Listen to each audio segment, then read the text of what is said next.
Improving Alpha Innovation in Investing, ESG and Technology with Michael Oliver Weinberg in partnership with Vidrio Financial. Vidrio Financial is a premier data management provider shouldering the responsibility for your data from collection to extraction, transformation and enrichment.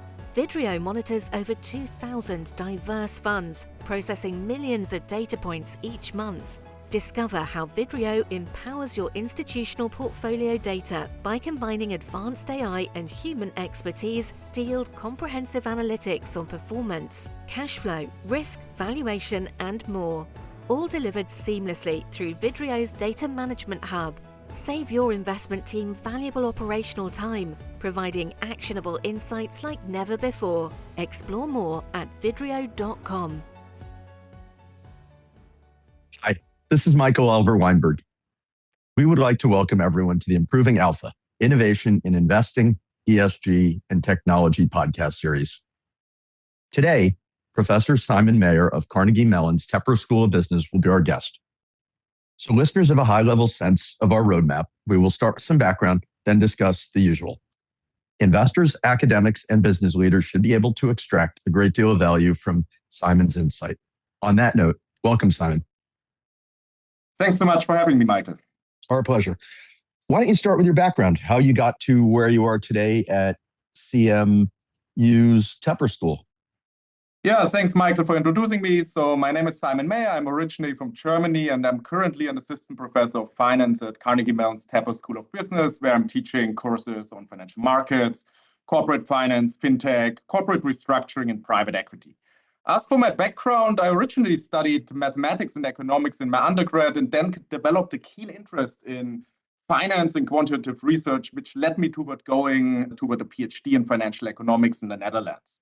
Now, I started out my PhD focused on more econometrics, statistics, and quantitative analysis. But then I quickly realized that actually the financial structures and contracts in transactions are very interesting and worthwhile studying. So therefore, I developed a keen interest in studying how financial transactions are structured, what are the contractual arrangements, and I'm more broadly interested in how the financial system and financial intermediaries transform. Now, if you want to study complex financial structures today, the prime sector to look at are private capital markets, where we see always new developments emerging, such as the rise of private credit or private equity continuation vehicles. When we want to study the evolution of financial intermediaries, we have to look at fintech and in particular at stablecoin issuers. So there's a lot of action going on currently, and that's precisely the space where I'm interested in. I think that's a dynamic area where academic theory and practitioner insights intersect, and there's lots of synergies from both views. Great. On that note, let's start with innovation in DeFi and crypto. You've developed a seemingly counterintuitive view on stablecoins, which are increasingly relevant to society, particularly with the current administration. So how can asset owners differentiate between fragile and stable digital intermediaries?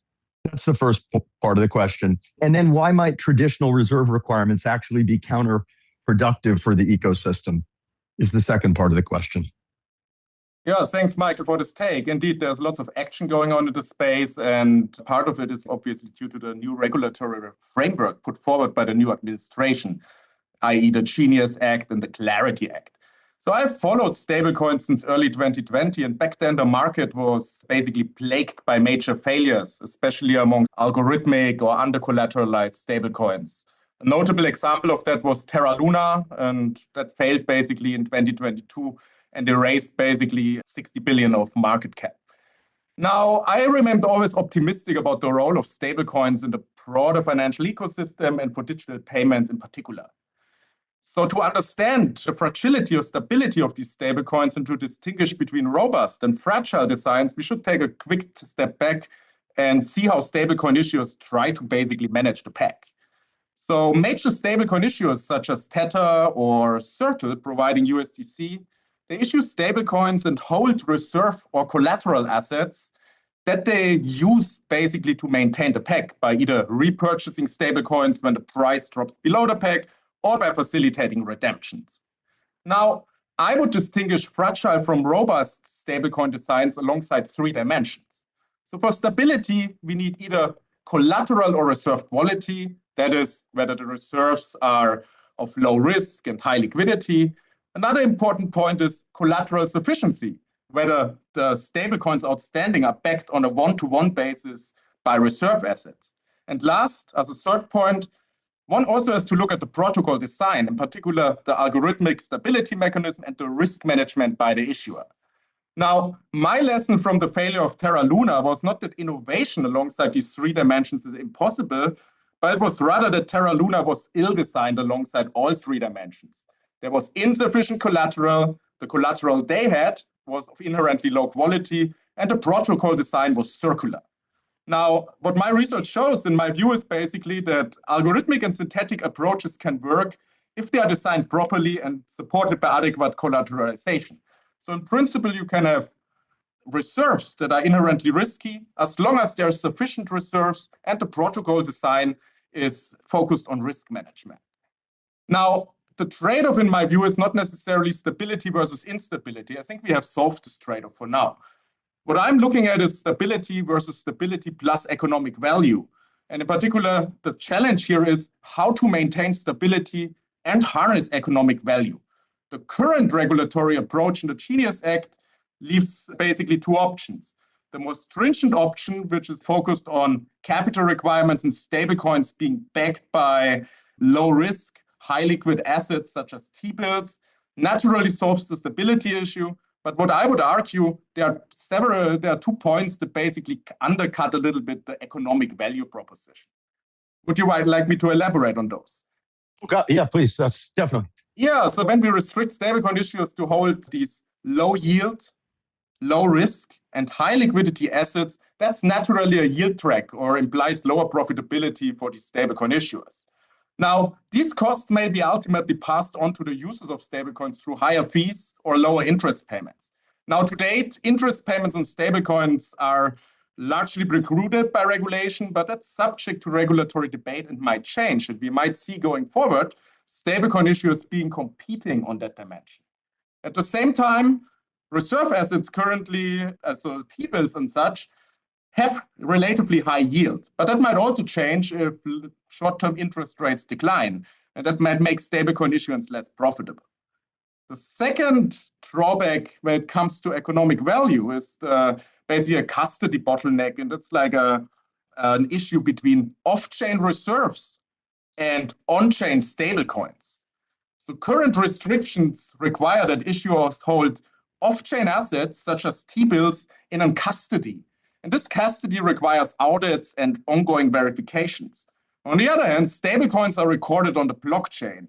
And it's not so easy to essentially redeem these stablecoins, which inherently live on the blockchain, for these off-chain assets. And that imposes some cost or friction. Now, similar issues arise more broadly in that space, and I feel there's some economic value proposition in allowing flexible designs that are based on on-chain assets and these on-chain stablecoins. And the current regulatory approach actually leaves this door open. There are, on the one hand, these tightly regulated payment stablecoins and these less tightly regulated crypto-collateralized stablecoins as per the Genius Act. Yeah, go ahead.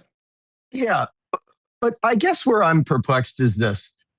If one is running a stable coin effectively, or the backer of a stable coin, and you're saying your NAV or your net asset value, right, will be a minimum of 1. We're not going to, it's a bit like an old money market fund, right? We're not going to, quote, break the buck, right?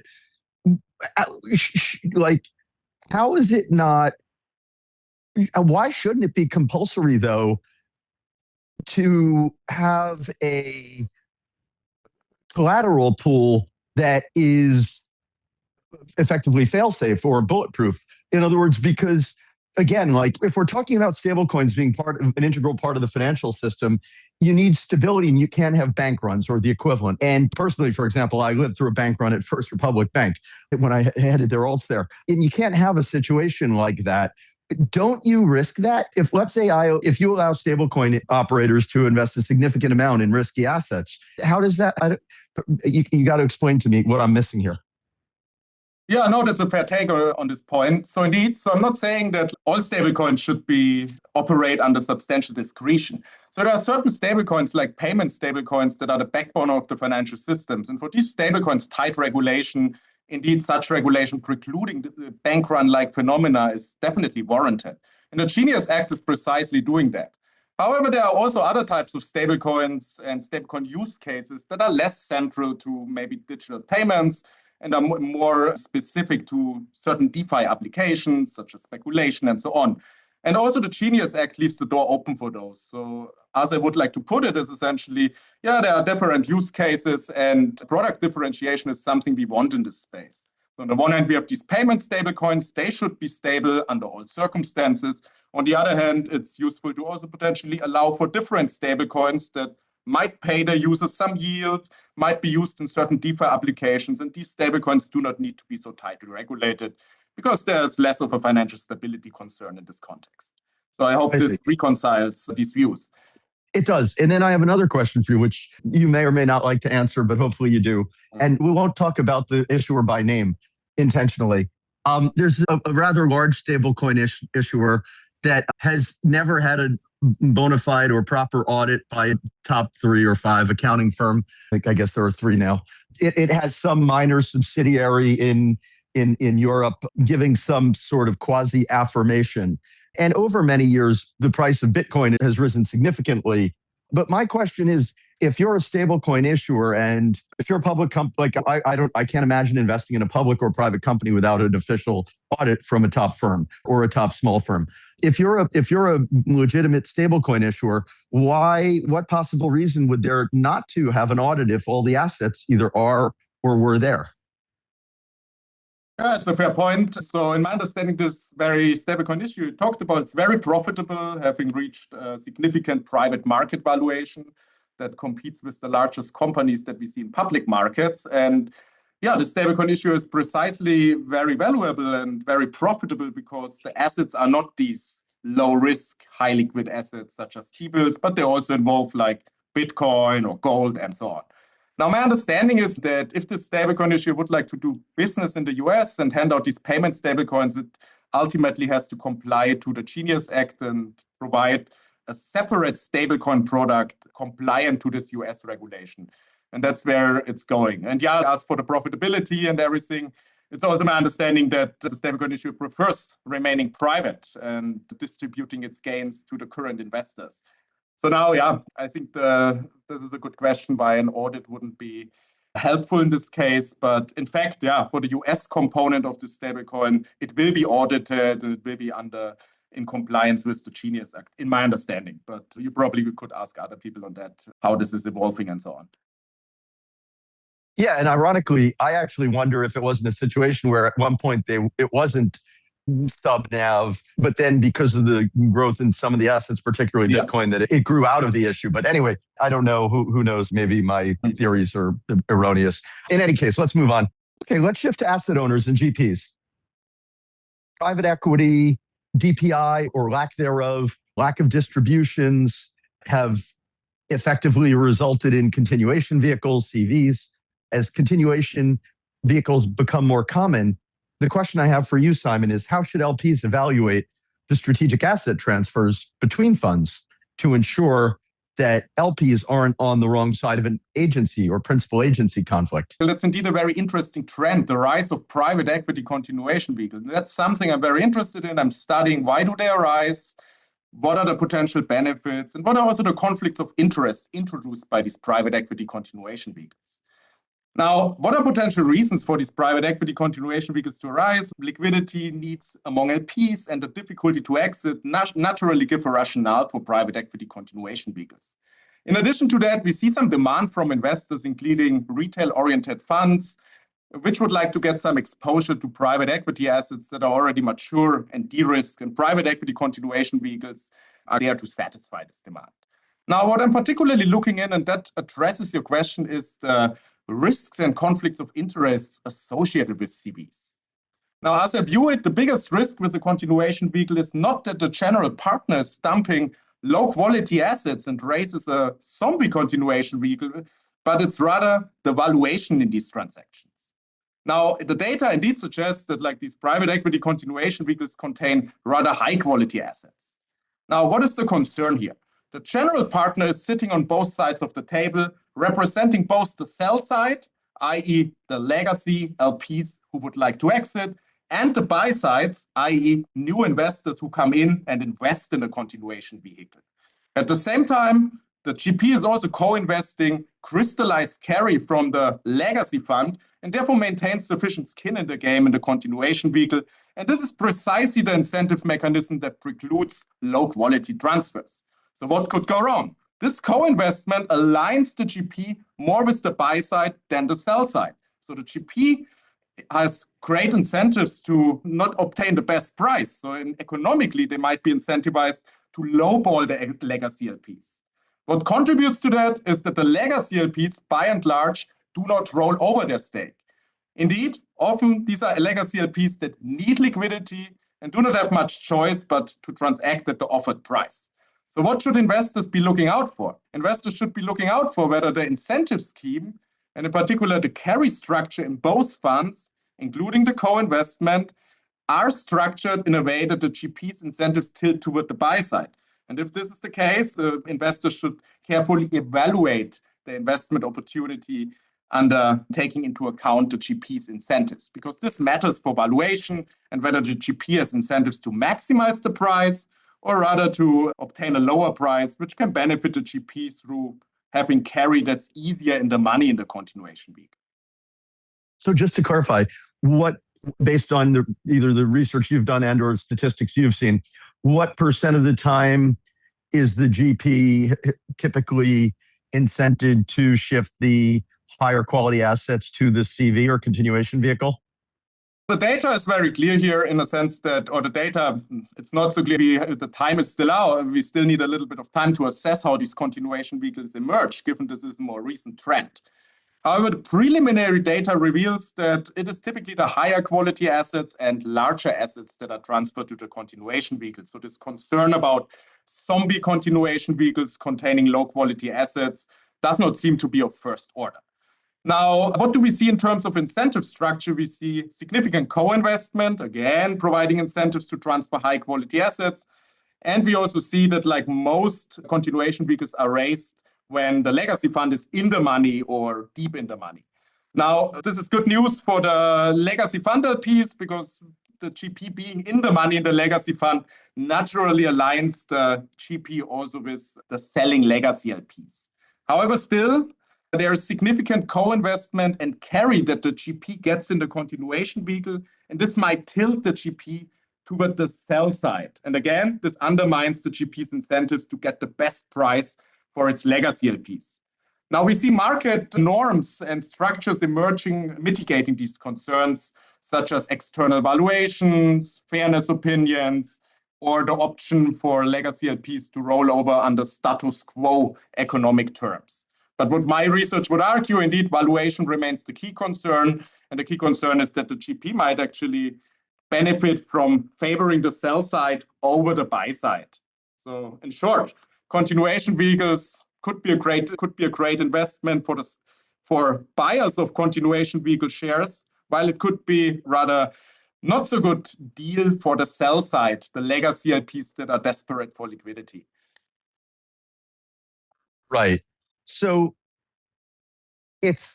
got it. So, okay, I think that's pretty clear. Good, that's helpful. Let's shift the discussion again as the podcast is about innovation in ESG, which is yet another topic that you've done extensive research on and are quite knowledgeable about. How can institutional investors structure dynamic contracts or activism strategies that effectively align a CEO's short-term incentives with the long-term CapEx required for a green transition? And if I didn't ask that, you can correct the way I asked it. Yeah, thanks. That's another interesting topic I've been studying indeed. And maybe let's review the current state of ESG investment. So overall enthusiasm for ESG investment has stalled. And this is partially because measuring performance in this context is very hard. So we have to rely on noisy ESG ratings or noisy outcome variables.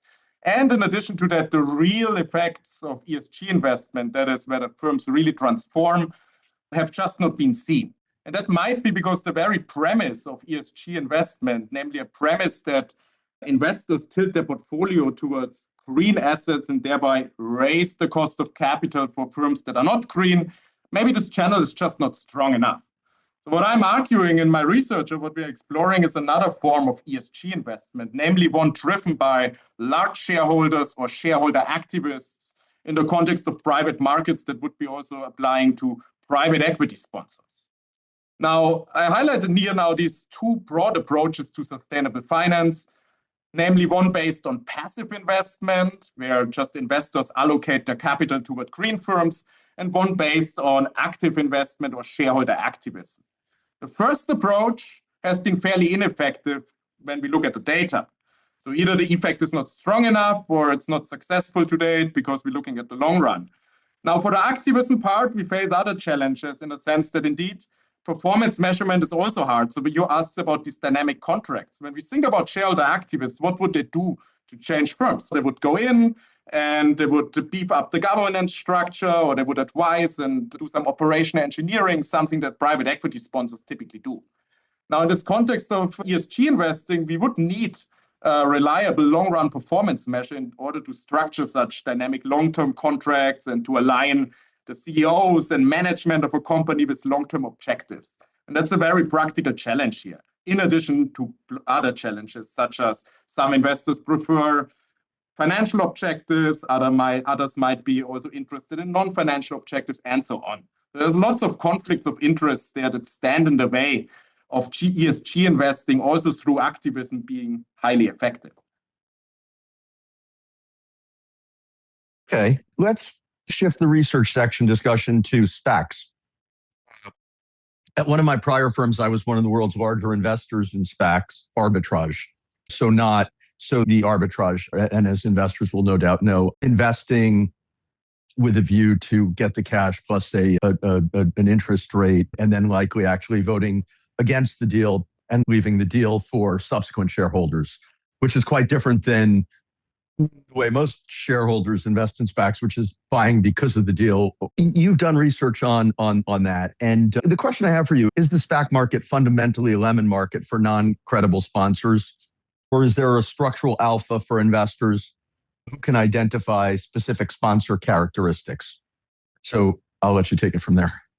It's an interesting market, and indeed we have seen a boom and then a bust again, and now the SPAC market is back, also not in the same size it has been previously. Now, what did we learn from the previous boom? The data in this context was very clear. Indeed, as you said, the performance for SPAC sponsors and arbitrageurs that would redeem their money and potentially at the time of the IPO, the performance was great. However, for investors that were buying in at the SPAC IPO, and in particular were buying the shares in order to hold them, the performance has been poor. Now, does that mean the market is broken? I would say no. So SPACs are still a useful vehicle in my view, and the poor performance is due to two things. On the one hand, there's a clear incentive misalignment. So in particular, sponsors, they get a lot of free money in these SPACs. Basically, they promote this free money, and investors buying into this IPO bear basically the dilution cost. Now, I think this issue seems to be fixed in the most recent iteration of SPACs, where we see greater co-investment, lower sponsor promote, and also more performance-based compensation for the sponsors. Now, second, is this a lemons market? Well, two things. So we can look at the non-credible sponsors that you mentioned, and we can look at the companies that go public via SPACs. So as for the companies, it's very important that these are not so easily comparable to the typical public company. Companies going public via SPACs are more like companies that would traditionally be financed by venture capital or growth capital. So comparing their performance to more mature public companies might not be the right thing, because these are inherently early stage companies with still developing cash flows, and one would need a little bit longer time to assess their performance.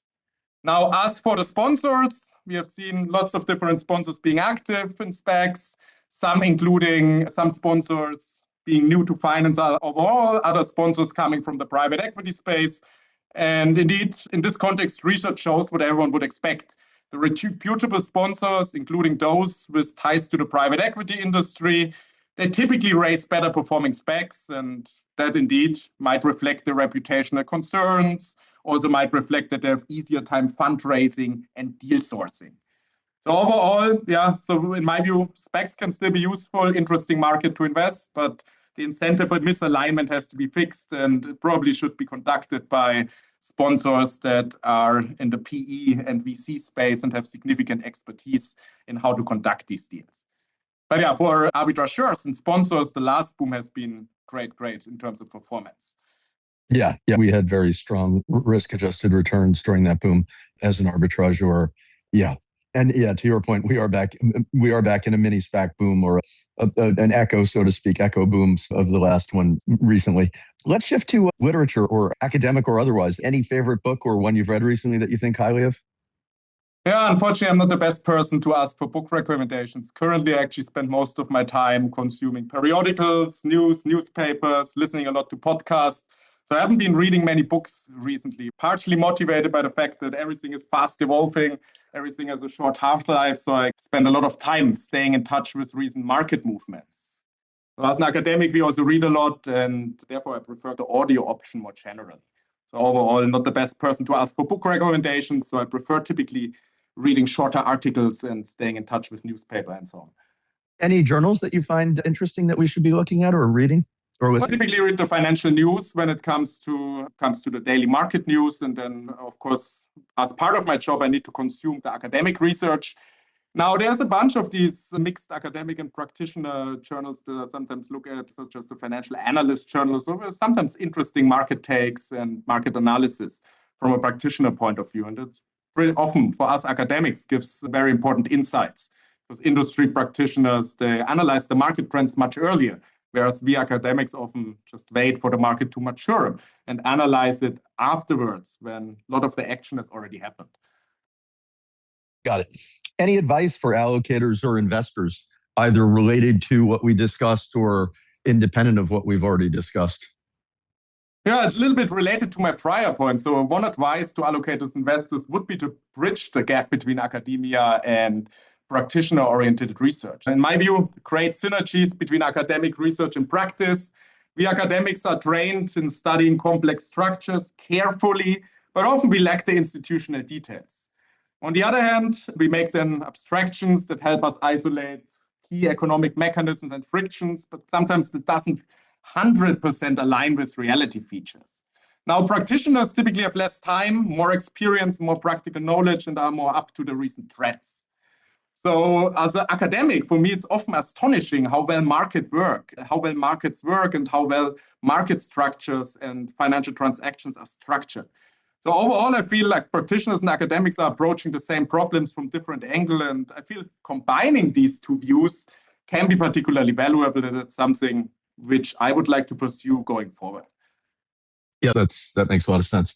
Anything lastly then that we didn't discuss that we should have, or that I should have asked you, or you're discussing with other investors or allocators, and anything else in your research that's either new or you're working on that we didn't mention that's worth touching on, or you're looking to research perhaps?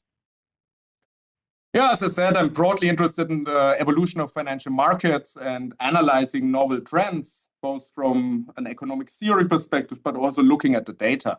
So a particular example is the rise of real-world or a tokenization of real-world assets. We have touched upon that very briefly when discussing on stablecoins.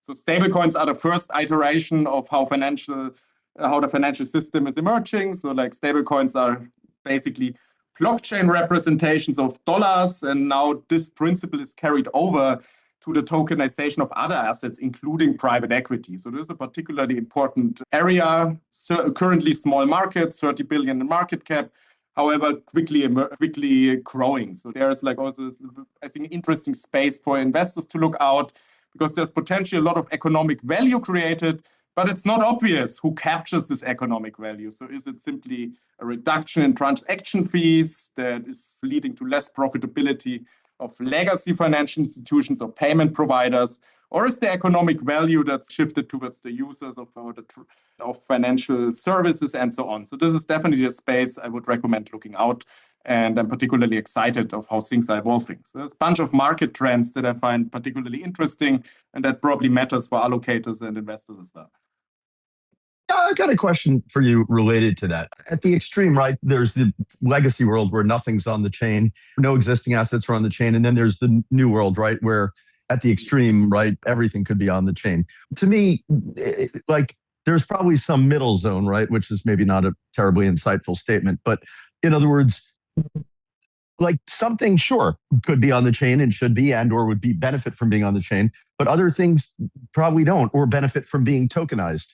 Like one of my thoughts historically, which, and I've written about this, published by someone, is that you can put any illiquid asset, you can tokenize any illiquid asset, but it ends up just being illiquid.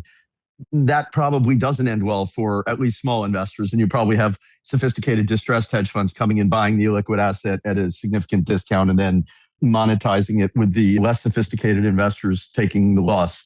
I don't know if you have any views on that or what. Do you have any views on that? No, you're identifying clearly one key friction in this entire process. So currently there's lots of movement in tokenizing certain assets, and these assets might be illiquid, such as loans, real estate, or even like stakes in private equity funds are in discussion, even though I'm highly skeptical as to whether that would work. Now, indeed, there's these illiquid assets, and they live outside of the tokenized world.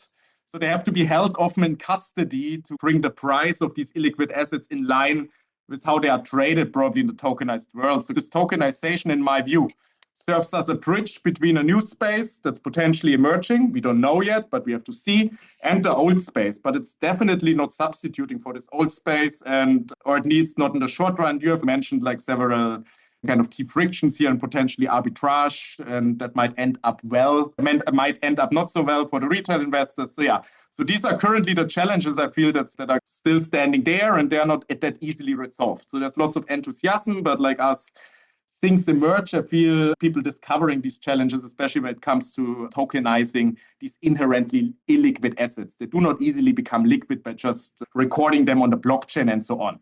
More has to be done, and indeed, without the legacy financial system working, this entire tokenization would break down. Yeah, exactly. I think that's right. Let me ask you something. What's the advantage, like a private equity fund, right? Yeah. What is the blockchain solving that otherwise wasn't? Transferability, transparency of ownership? What am I missing there? No, indeed, I'm also highly skeptical as to whether there's value created for assets such as stakes in private equity funds. What proponents would argue is that these stakes then become liquid and they can be traded. So the market for LP stakes or for secondaries in general is like an over-the-counter market. And by tokenizing, potentially this market could become more liquid. That's what proponents would argue. I'm highly skeptical because there's a good reason for why the market is as it's currently. So like a general partner doesn't want to have a changing set of LPs, and right.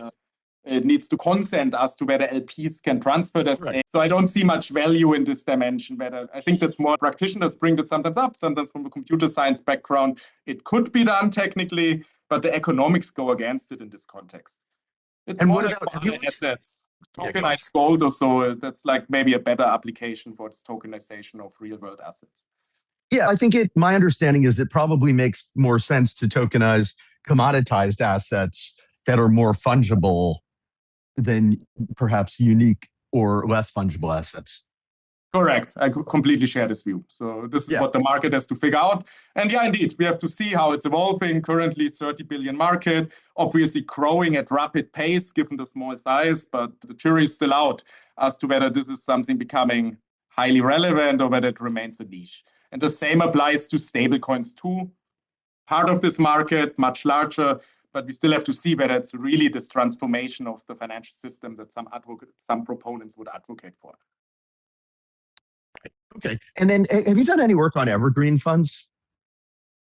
Unfortunately not, but it's the next thing I would like to look at because indeed, we have these private equity continuation vehicles. If one argues that one benefit of those private equity continuation vehicles is to extend the holding period, then why not just structure private equity funds or at least some private equity funds as evergreen funds? So that's something I'm watching out for. And I think, this could be in certain circumstances a preferred way of like prolonging the ownership of the assets.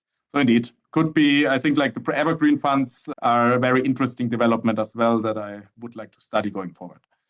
Yeah, you better do it quickly as they're having a suboptimal moment due to the BDC SaaS apocalypse and private credit issues at the moment. But okay, fair enough. Okay. Well, look, Simon, we'd like to thank you for that interesting discussion and sharing your most valuable asset with us, your time.